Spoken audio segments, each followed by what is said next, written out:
Axşamınız xeyir olsun əziz və dəyərli izləyicilər. Bizi izləyənlərə salam olsun. MTV kanalında Geriyə Baxanda verilişi efirdədir. Bugün çox dəyərli bir xanım qonağım var. Adətən bəyləri dəvət edirəm. Bilmirəm bu təsadüfdür yoxsa yox, amma xanımlarla söhbət hər zaman özəl alınır. Bugün də çox dəyərli qonağım İradə Tuncaydır. Əməkdar jurnalist, Ədalət qəzetinin baş redaktoru, yazıcı, publisist. Xoş gəldiniz. Xoş gününüzə gələk hər zaman. Necəsiz? Təşəkkür edirəm. Hər halda çalışıram, ayaq üstə qalam. Yazıcı xanım olmaq necə bir duyğudur? Mənə elə gəlir ki, qadın olmaq ümumiyyətlə mürəkkəb mövqe tutmaqdır. Yəni bu bizdən asılı deyil ki, bunu Allah bizi necə yaradırsa, necə doğuluruqsa, elə də yaşayırıq. Amma yazıcı olaraq deyə bilmərəm. Yazıcı olanda insan o vaxt xoşbəxt olur ki, onun yazdıqlarını oxuyan çoxdur. Oxucusu çoxdur. O olsaydı, yəni demək olardı ki, nəysə bax belə bu qədər oxucum var. Mən bunu deyə bilmirəm. Çünki elə yanaşa bilmirəm cəmiyyətə. Bilirəm ki, oxuyan deyirlər. Məsələn, nə qədər oxucunuzun olmağını istərdiniz, arzu edərdiniz? Necə bir İradə Tuncay olmaq istərdiniz? İstəyərdim ki, məsələn, deyək ki, bizim ailədə var artıq bu məşhur adamlar. Mən də istəyərdim ki, mən də onlar kimi olum. Deyək ki, evimizdəki kişilərin atamı hamı tanıyır, deyək ki, yoldaşımı hamı tanıyır. Mən də onlar kimi olmaq istəyərdim, amma elə deyil, elə deyil. Məsələn, düşünürsünüzmü ki, Aqil müəllim o qədər məşhur olmasaydı, bəlkə siz daha çox parlayardınız? Bilmirəm, amma qadın çox yüksələ bilmir. O mümkün deyil, mental olaraq mümkün deyil. Mənə elə gəlir ki, elə necə varsa elə də olur da, necə olmalıdsa elə də olub.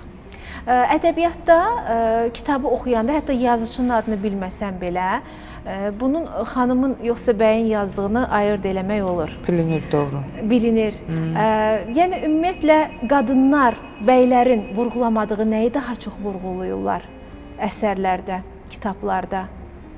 Bəlkə hissiyatı ola bilər, hissiyat. Amma onu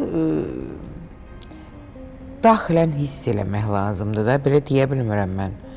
Bizdə mən deyim ki, mən çox oxuyan adam olmuşam, çox mütaliəli adamam və ümumiyyətlə tarix boyu kişilər həmişə ön mövqedə olublar, bütün sahələrdə.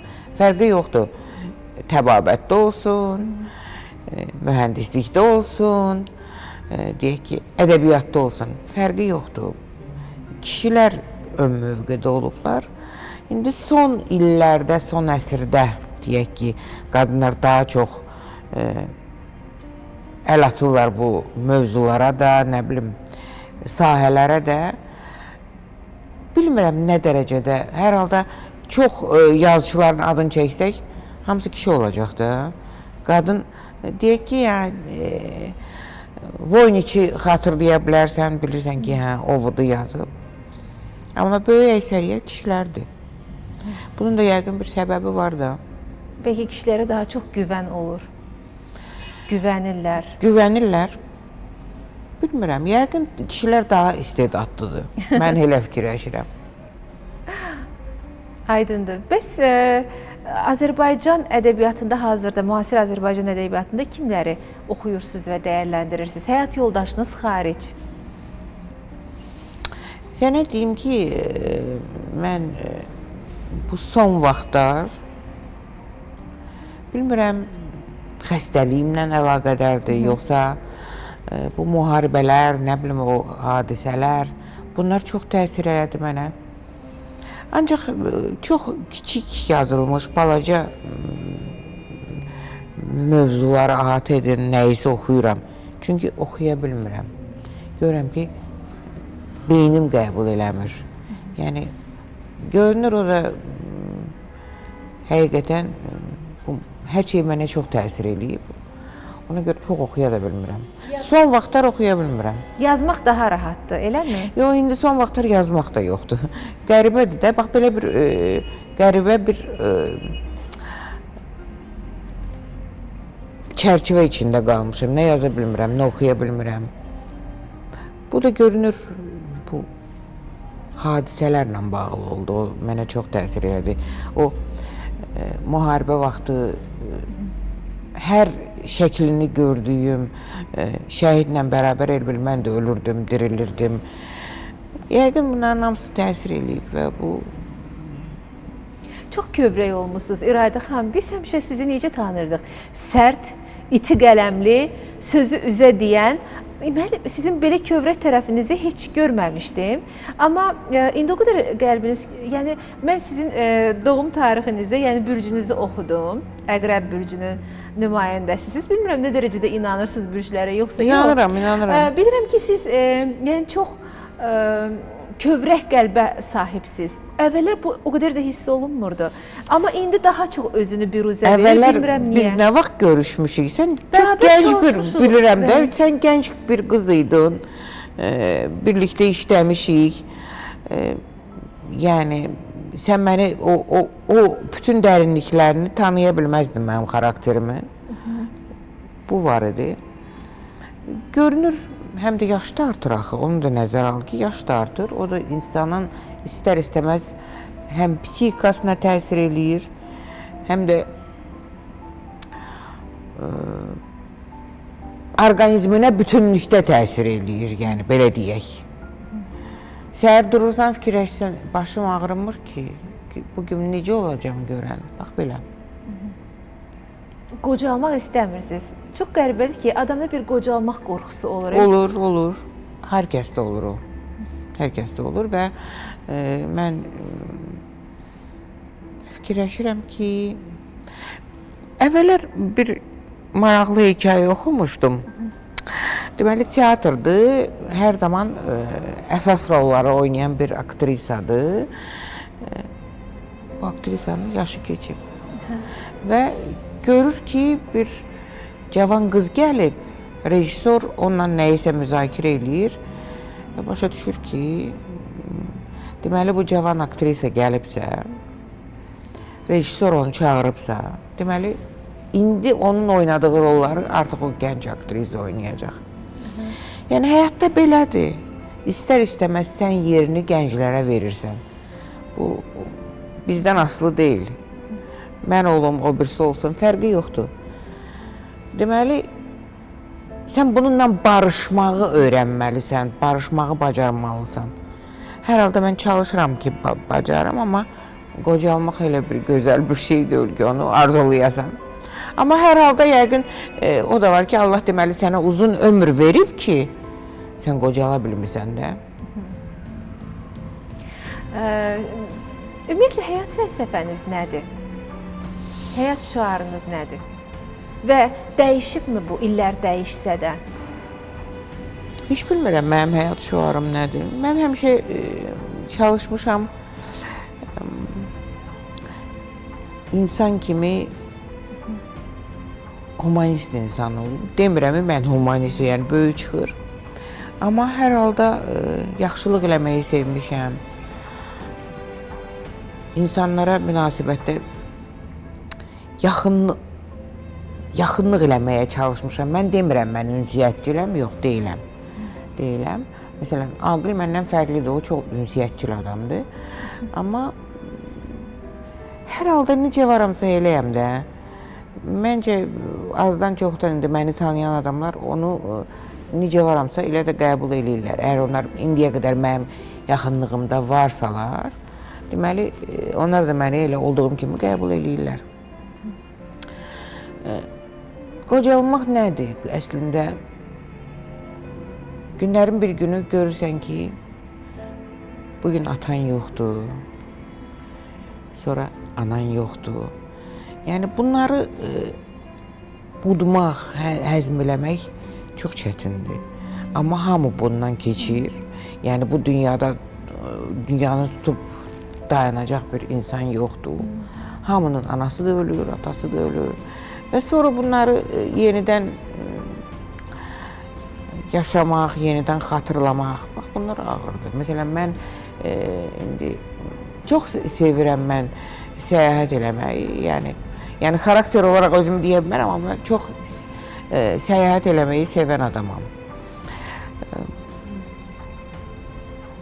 Biz çox sevirdik Aqillə öz maşınımızda harasa gedək, uzaq yolları. Deyək ki, biz oturmuşuq buradan, getmişik, İrandan keçmişik Naxçıvana, Naxçıvandan keçmişik Türkiyəyə, getmişik orada gəzmişik. Və yaxud da Gürcüstandan getmişik, Gürcüstandan getmişik Türkiyəyə, elə gəzmişik. Buradan oturmuşuq maşına, neçə saat çəkirsə Rusiyaya getmişik. Mən belə şeyləri sevirəm, gəzməyi sevirəm. Nə qədər də mümkündür, hər halda gəzmişəm. İndi son vaxtlar biraz çətinlik yaranıb, maşınla getmək olmur. Həm də özümüz də yaşlanmışıq, onu uzaq yolu sürüb getmək də olmur. Aydındır. Var mı elə bir ölkə ki, arzusundasınız görməyi, amma heç görməmisiniz? Nə gözəl sual oldu, əlbəttə var. Mən Hindistana getmək istəyirəm. Görmək istədiyim haralarsa var. Məsələn, mən deyək ki, Fransada Strasburqda olmuşam. Parisdə olmamışam. Mən Parisi görmək istəyirəm. Niyə görmək istəyirəm? Ona görə ki, mən Dumanı və Hugo'nu oxuyanda orada addım-baddım hər yerini öyrənmişəm o əsərlərin içində. O qədər maraqlı idi mənə. Bax, indi mən Parisin həmin küçələrini görmək istəyirəm. Çox qəribədir ki, ədəbiyyatda necə sevdirirlər. Məsələn, mən Sibirdə həyatımda olmamışam, amma Sibiri çox sevirəm. Dostoyevski sevdirib. Yəni, o vaxtı ölümə məhkum olan insanları Sibirə sürgün edilmişlər. Dostoyevskini də sürgün ediblər bir müddətdir. Və o Sibirdən məktublar yazıb, yəni oranı o qədər gözəl şəkildə tərənnüm edib ki, deyir, Sibir o qədər gözəl bir yerdir ki, insanları mehriban, o qədər gözəl şəkildə oranı vəsf eləmişdi ki, mən məsələn Sibirə vuruldum. Məhz Dostoyevskinin əsəri əsasında. İndi siz deyirsiniz. Mən soyuq yerləri sevmirəm məsələn. Soyuq olan heç nəyi sevmirəm. Amma ədəbiyyat sevdirir, gerçəkdən. Ola bilər. Ukraynaya getdik. Lvova. Lvovda düşən kimi mənim ilk soruşduğum, orada taksi apardı, ilk soruşduğum ki, sizdə belə bir məzarlıq olmalıdır, Holmslavı, dedilər, var. Dedim, hə, mənim atam oradan poema yazıb. Bilirsiniz, mən hara gedirəmsə, birinci fikirləşdiyim, görəsən atam burada nə deyib? Bura gəlibmi, burada nə olub? Bax, bunlar mənə mane oldu. Fikirləşirəm ki, mən yəqin valideynlərimə çox bağlı adam olmuşam. İndi başa düşürəm ki, indi həyatımın bu dövründə, yaşımın bu dövründə o mənə mane olur. O mənə mane olur. Yəqin bu qədər olmaq lazım deyildi. Mən çox bağlıydım. Əslində bizim evimizi yıxan da odur. Bəlkə də. Avropada necə böyüdürlər? Uşaq 18 yaşından müstəqil həyata atılır, valideyni o dərəcədə bağlı olmur. Hətta dünyasını dəyişən insanları belə göz yaşı içində yola salmırlar çox vaxt, məsələn. Bax, o göz yaşları mənə çox mane olur və olub. Və olub. Görünür, o mənim günahım deyim, yaxşı, nəysə, çatışmayan cəhətim deyim. Belə şeylər var. Ümumiyyətlə, o zamanlar bunu dərk edirdinizmi? Yoxsa illər keçdikcə daha çox dərk eləməyə başladınız? İndi daha çox dərk eləyirəm və əziyyət çəkirəm bundan. Bu əziyyət verir mənə. Həyat fanidir, bunu normal qəbul eləyirəm. Normal qəbul eləmirəm, yəni Allah belə yaradıb da, belədir. Amma həm də bu faniliyi nə şəkildəsə idarə eləmək lazımdır da. Bu mənə mane olur. İndi bəzən olur, nəvələrə qulaq asıram söhbətlərinə, görürəm ki, çox rasional düşünürlər. Bax, o rasionallıq məndə çatmırdı. Bax, o çatmırdı məndə. Yəqin, bizi də düzgün tərbiyə eləməyiblər. Mənə elə gəlir. Mənə elə gəlir. Mən anam dünyadan köçəndə bir yazı yazmışdım. Övladlarınıza sizsiz yaşamağı öyrədin. Öyrədin. Bizi o qədər asılı şəkildə böyüdürlər ki, bizi əslində şikəst eləyirlər. Doğru. Bir də baxırsan ki, 40 yaşında bir oğlun atası düşünür, hələ uşaqdır. Yəni mən onun ailəsinə baxmalıyam. Adam 40 yaşına gəldi. Yəni 40 yaşında belə valideyn övladı uşaq kimi görür. Ona görə də bizi o qədər asılı böyüdürlər ki, sonra da bir ömür biz onun əziyyəti ilə yaşayırıq. Doğru. Razıyam səndən. Doğru. İradə xanım, bacınız da var məncə. Var.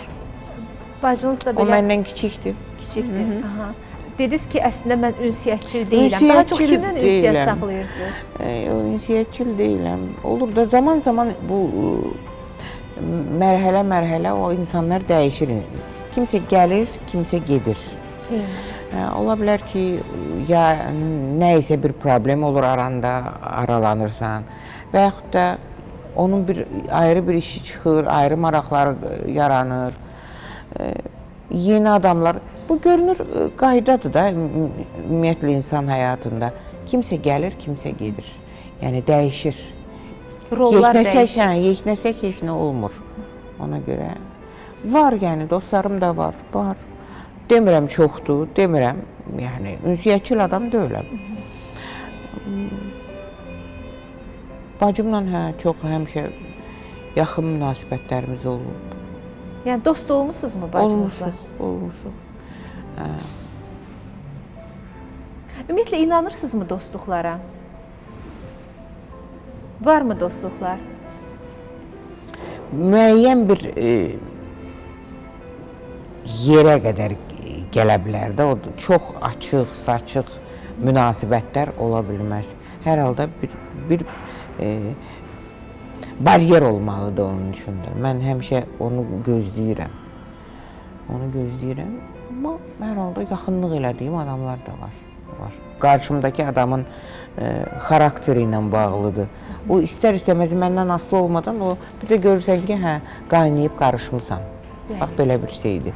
Yoxsa onun xüsusi bir seçim olmur. Var da, məsələn, sevmədiyim adamlar var, yaltaq adamlar var, yalan danışan adamlar var. Elə insanları ümumiyyətlə uzaqlaşdırıram özümdən. İradə xanım, elə bir insanla ailə həyatı qurmusunuz ki, siz əslində zəngin bir ailənin qızı olmusunuz. Bilirəm ki, Məmməd Araz çox sevilən bir insan idi. Mən hətta o vaxtı çəkiliş eləyəndə xatırlayıram, siz də atanızla birlikdə idiniz. Məmməd Araz onda çox yaşlanmışdı, çox doğma bir ünsiyyətiniz var idi. Orada o görüntülər mənim gözümün önündədir. Amma keşke o görüntüləri elə adam lentə alıb da saxlaya bilsəydi. Yəni adam o zaman dərk eləmirdi. Vaxt gələ bilər, bu görüntülər sənə lazım ola bilər. Agil müəllim isə əslində istəyərdim ki, eşitməsin, amma təəssüf ki, o da studiyadadır, eşidir. Yəni sıravi bir ailənin nümayəndəsi olub. Əslində bu sualı inanıram ki, məni qınamayacaqsınız. Bəlkə bu sualı sizə çox veriblər. Ümumiyyətlə necə baxırsınız? Bu ailədə qadını kişi qarşısında güclü göstərmir ki, güclü etmir ki. Və siz nə məsləhət görərsiniz? Yəni bu əslində yaxşıdır, yoxsa bunun mənfi cəhətləri, tərəfləri var? Məsləhət nəyə? Kimi tapır insan, hərə gedir də. Kimi tapırsa.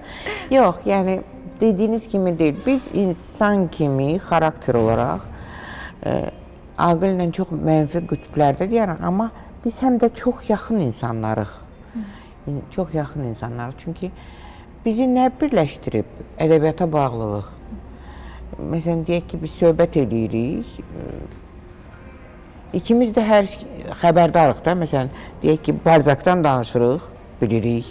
Deyək ki, Çəmənzəmindən danışırıq, hər ikimiz bilirik.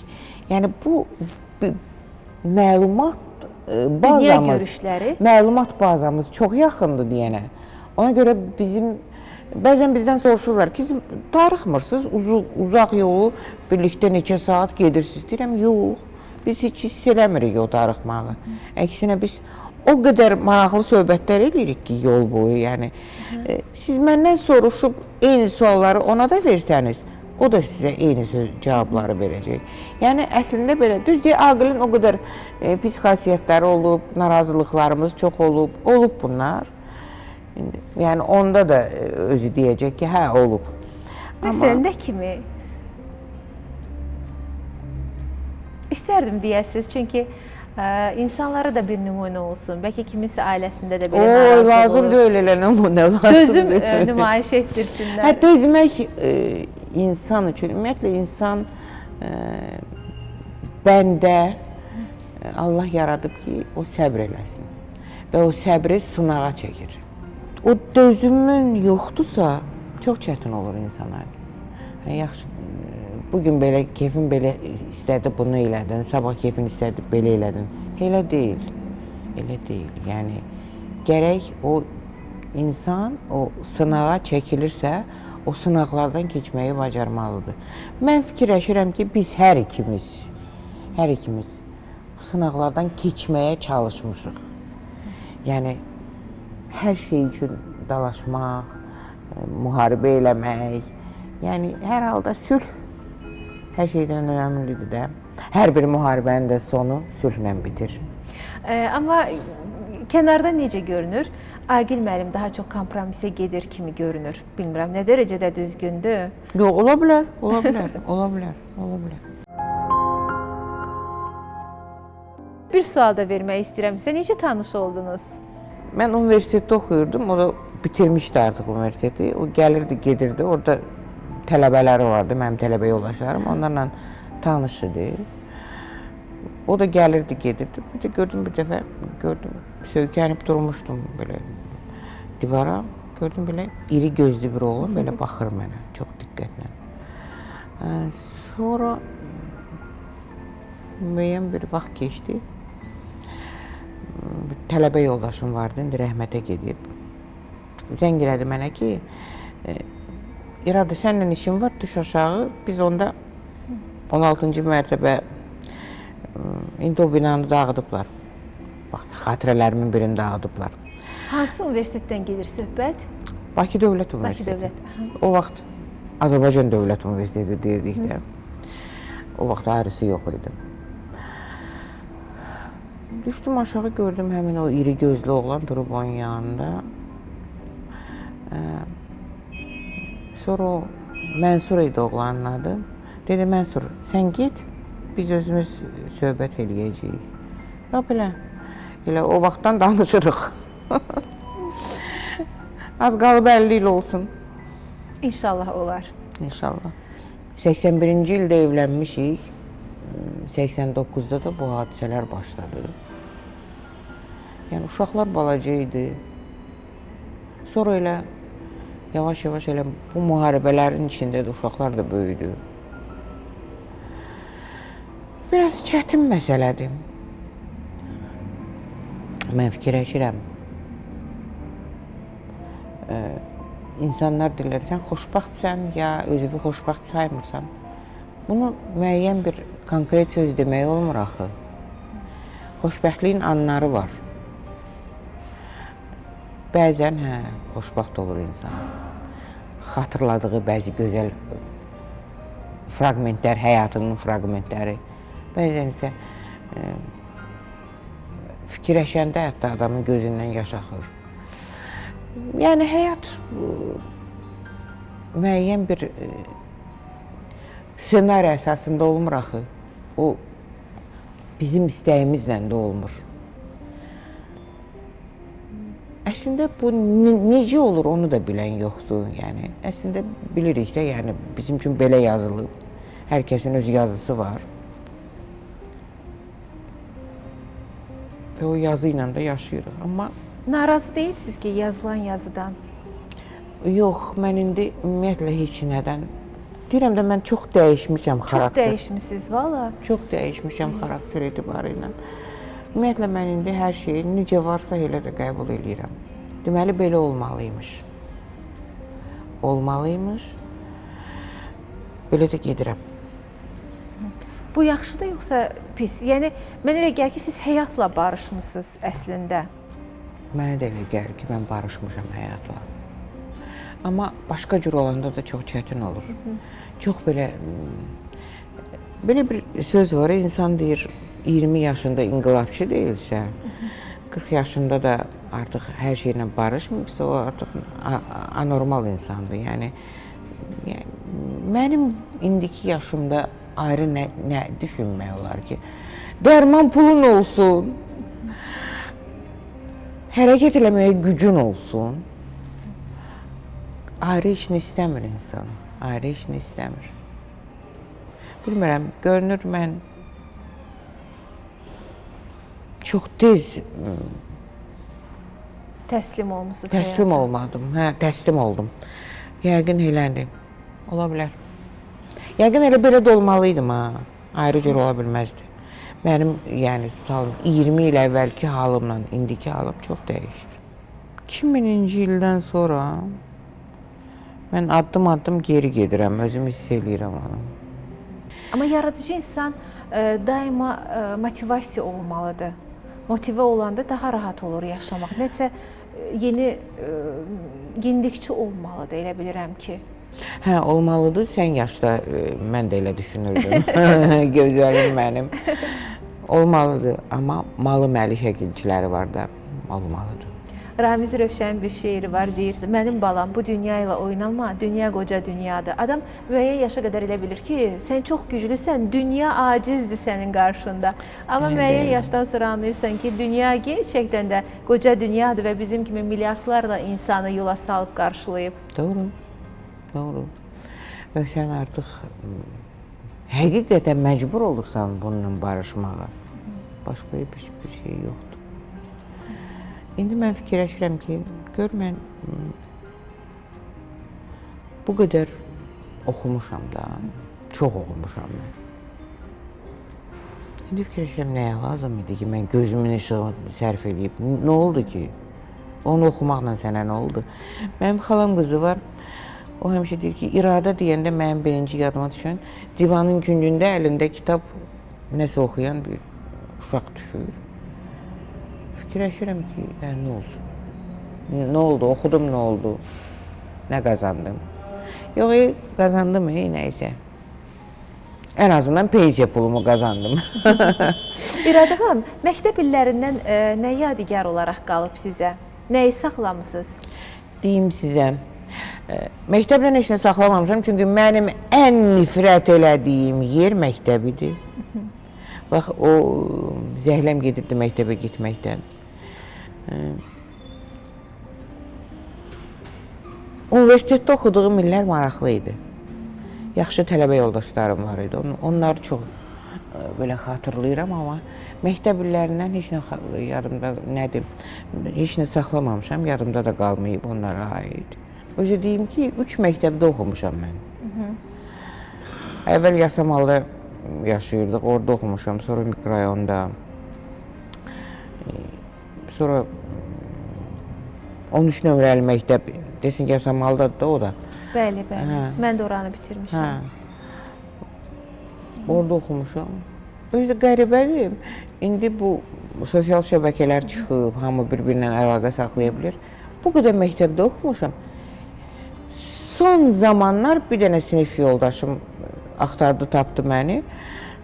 Heç onlar da qabağıma çıxmırlar, yəni bu sosial şəbəkələrdə. Görünür, nəsə maraqlı olmayıb mənə. Heç onlar da deyirlər də, təsadüflər zərurətdən doğur. Bəlkə əl çatmaz olmusunuz? Yox, niyə? Əl çatmaz niyə olum ki? O zaman buradan bir elan edək də, İradə xanımın sinif yoldaşları müraciət edə bilərlər.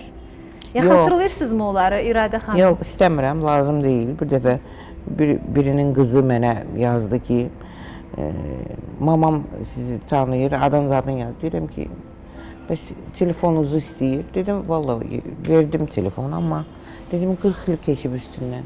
Nə barədə danışacağıq? Nəyi xatırladıq? İstəmirəm. İstəmirəm. Yəni, istəmirdim. Sən özün hiss edirsən, mən indi artıq danışmaq da istəmirəm heç nə barədə. İnanın ki, mən neçə dəfə də istəyirəm deyəm ki, elə bir çox susqunluğa üstünlük verirsiniz. Bəlkə daha çox qələmə gücü verirsiniz, amma bayaqlarda dediniz ki, yazmağı da. İndi yazmaq da istəmirəm. Yox, o səhhətimlə bağlıdır. Mənə elə gəlir ki, düşüncə məsələsi deyil, səhhətimlə bağlı. Çox əziyyət çəkirəm.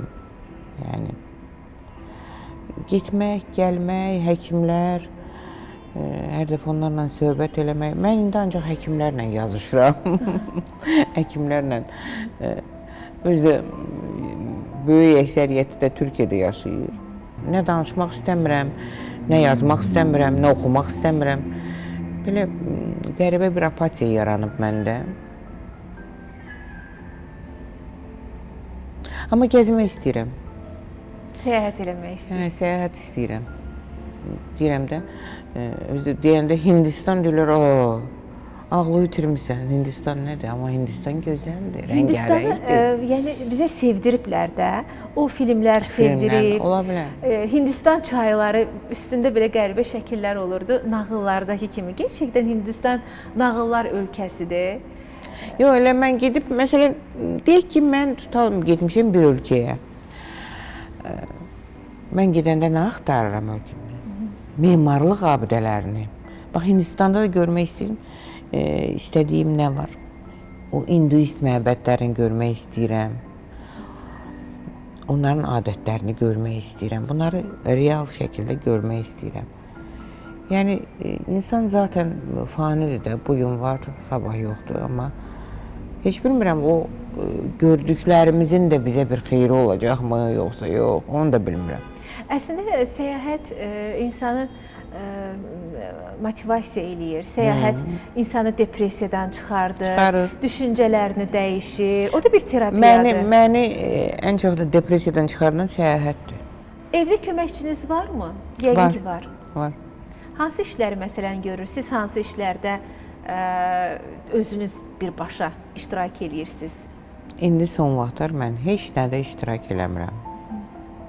O kömək eləyir mənə hər şeydən. Gəlinlər də var da, onlar da kömək eləyirlər. Köməkçiniz evdə bütün işləri görür demək ki.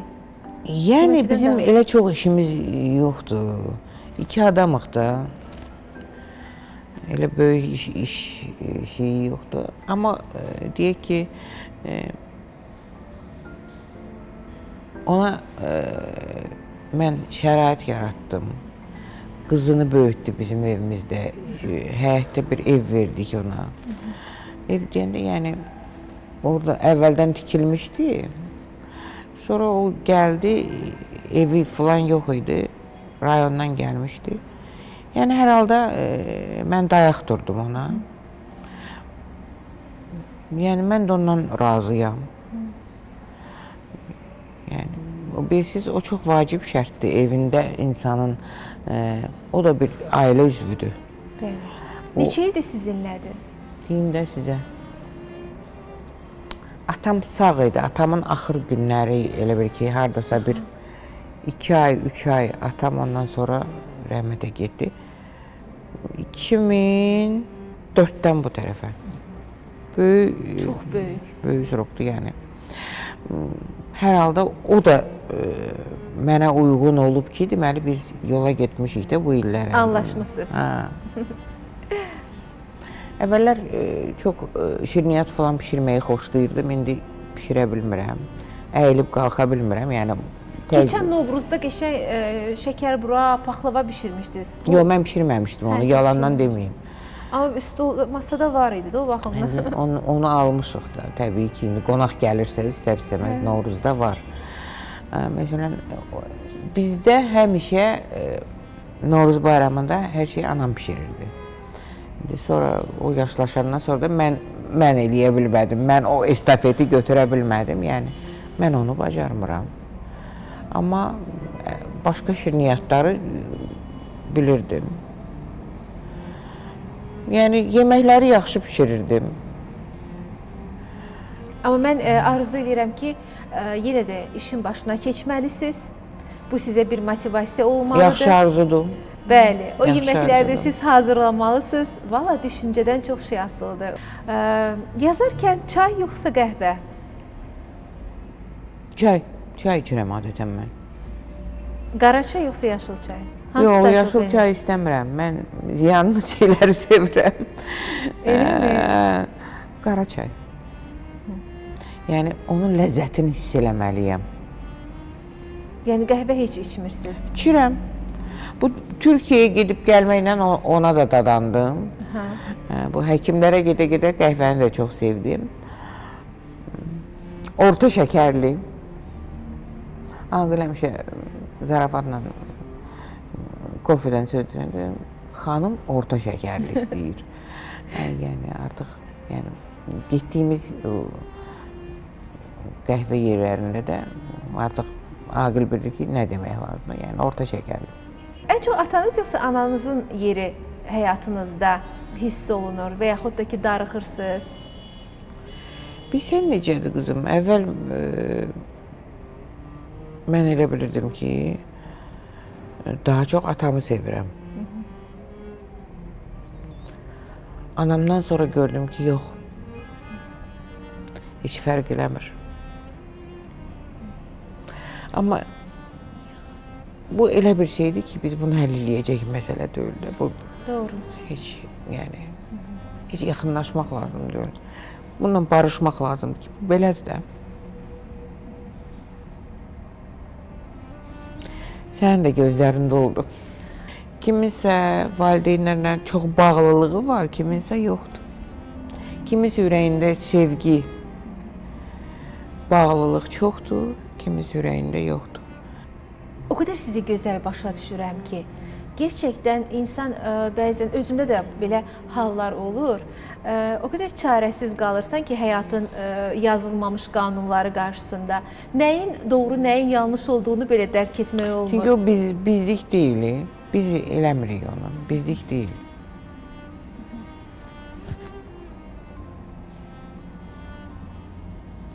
Hər halda mən məsələn fikirləşirəm ki, yaxşı ki, Aqil var. Hər zaman deyirlər qulaq yoldaşı. Yəni mən ona söykənə bilirəm. Hər halda bu son illərdə ki, hər ikimizin səhhəti ilə bağlı getdik, gəldik, həkimləri gəzdik. O mənə kömək durdu, mən ona kömək durdum. Yəni biz həqiqətən bütövləşdik. Son illərdə bu belə çox konkret belə göründü. Bariz göründü. Yəni əlbəttə ki, gəncliyimizdə, cavanlığımızda belə narazılıqlarımız da olub, nə bilim, nəsə də olub, amma son illər elə bir ki, bütövləşmişik. Eyni adamıq. Son dövrlər daha yaxınlaşdınız. Hə, doğru. Bəli, doğru. kənardan çox aydın şəkildə sezildi. Əslində bunu da istəyirdim sizə vurğulamaq, amma bəlkə düzgün məni qəbul eləməzsiniz deyə düşünürdüm. Amma gerçəkdən bu görüntüdə də necə, mən hətta şəkillərinizə baxdığım zaman belə sosial şəbəkədə nə qədər elə yaxınlaşdığınızın fərqinə vardım. Yəni Aqil hamı üçün maraqlı adam idi da. Yəni ona əllərini uzadan adamlar çox idi. Görünür, bu da mənim günahımdır ki, yəqin imkan vermişəm də, yəqin ona görə. Hər halda yaraşıqlı bir adam idi, sevənləri də çox uymuş. Çox idi, çox idi. Bəs necə siz qalib gəldiniz onlara? Yəqin Aqilin kamalı qalib gəldi. O başa düşdü ki, onun həyatı üçün ən uğurlu adam mənəm. Yəni məndən vaz keçməsin. Ona görə. Mənə elə gəlir ki, o onun özünün düşüncələri. Yəni hər halda yanlış eləmədi. Yanlış eləmədi. Allah yaradıb. Kişi fiziki cəhətdən də, nəinki ağıl, onu qoyuram bir qırağa, fiziki cəhətdən də güclüdür və sən ona tabi olmalısan. Ayrı neyə bilərsən ki?